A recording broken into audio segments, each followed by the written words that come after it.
The deepening mystery over the violent death of a billionaire married couple. At first, there was speculation that this was a murder-suicide, but now police are calling it something much different. And ABC's Ariel Reshef is here with the chilling details. Good morning, Ariel. Good morning, Paul and Dan. Their deaths shocked the community. Their family now calling for justice. Now, for the first time, police say Honey and Barry Sherman were both targeted and murdered in their Toronto home.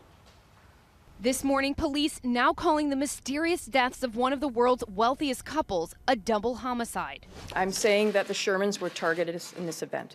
The case initially sparking questions of a murder-suicide. Authorities now saying billionaires Honey and Barry Sherman were both murdered. Their Toronto estate turned crime scene.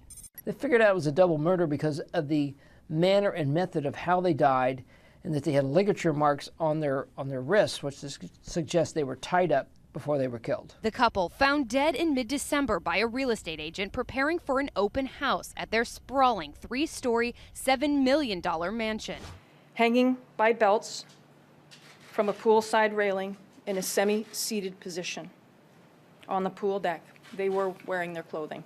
Homicide detectives keeping a tight lid on their investigation. I'm not going to discuss any motives. But Friday giving this clue about a possible lead. A person is outstanding for this offense. The Shermans had built a $3.2 billion pharmaceutical empire. When we started Apotex in 1974, almost 40 years ago, Philanthropists known for giving tens of millions to charity. Just wanted to help make sure that future generations would have a place that they could call home. Their children convinced from the outset their parents were both victims, ordering an independent autopsy, and now saying the announcement by the Toronto Police Service that the tragic deaths of their parents are being investigated as a double homicide was anticipated.